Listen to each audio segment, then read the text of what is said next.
Nous avons reçu l'information de la presse que le Premier ministre avait reçu le G6 avec la proposition suivante, une augmentation de l'indemnité du logement qui quitte de 60 000 à 75 000.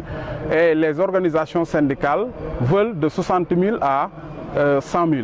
Maintenant, vous avez vu l'effort. Ça fait un effort de 25%.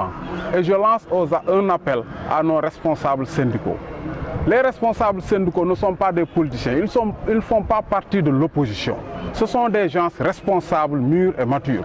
Nous avons fait une élection de représentativité. Il y a 6 syndicats qui sont émergés. Et les 6 syndicats ont 3 propositions. Maintenant, nous lançons un appel à nos collègues et camarades responsables syndicaux d'unir leurs forces et d'accepter la proposition du gouvernement qui, dès le mois d'octobre, accepte d'augmenter cette augmentation de 60 à 75 000 à tous les enseignants, de tout corps. Donc je crois que c'est une proposition concrète et réalisable.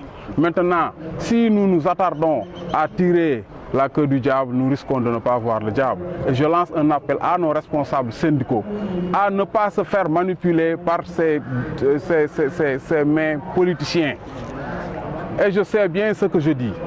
Nous leur tendons la main et nous leur demandons de cesser la grève. La place de l'enfant, c'est à l'école. Vous voyez actuellement, beaucoup de nos jeunes enfants sont volés. Parce que le matin, le réflexe de l'enfant, c'est de sortir chez lui et aller à l'école. S'ils ne sont pas à l'école, ils sont dans la rue. Il y a des risques. Ils sont exposés. Nous avons adhéré à la main tendue du président Habib Niang parce que nous avons vu la politique concrète, les actions concrètes qu'il ne cesse de mener au sein de nos établissements. Vous savez que le système éducatif, nous sommes tous moulés par un même système. Nous, les enseignants, les parents, les élèves, les autorités. Et chacun doit tirer son épingle du jeu. Mais nous ne devons pas tordre le système. Maintenant, lui, il vient en appoint. C'est un partenaire privilégié des écoles de Thiès-Ville pour tout faire pour faire émerger ces écoles-là. Nous avons beaucoup de manquements au sein de nos écoles. Il est en train d'amener sa contribution, sa pierre à l'édifice, bénévolement et spontanément. Et nous autres, nous avons senti en lui un homme sérieux, responsable, courageux, politique. Et nous sommes engagés derrière lui. Le mouvement And Soxali Thiès, c'est un mouvement de développement, un mouvement de politique. C'est un mouvement qui a une vision d'abord sociale, éducation et santé, comme vous le savez. Et puis on est le premier mouvement, si vous avez même remarqué, à avoir dans un réseau un pôle des enseignements dans un mouvement. Parce que les enseignants qui sont là, c'est des gens très crédibles, c'est des gens aussi des acteurs valables qui sont là. C'est eux qui se sont rapprochés du mouvement sur Thiès pour voir les actions qu'on a faites. C'est pour ça qu'ils sont venus pour adhérer au mouvement. Comme vous le savez, nous tous, on est des élèves de la fonction, des élèves de l'école sénégalaise. Hein?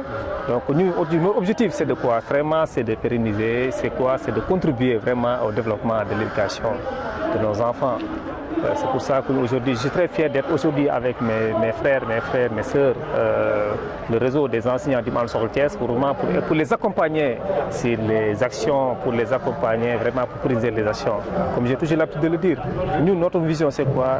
Notre vision, j'ai toujours l'habitude de le dire, c'est d'aider le président de la République à terminer vraiment sa mission en 2019.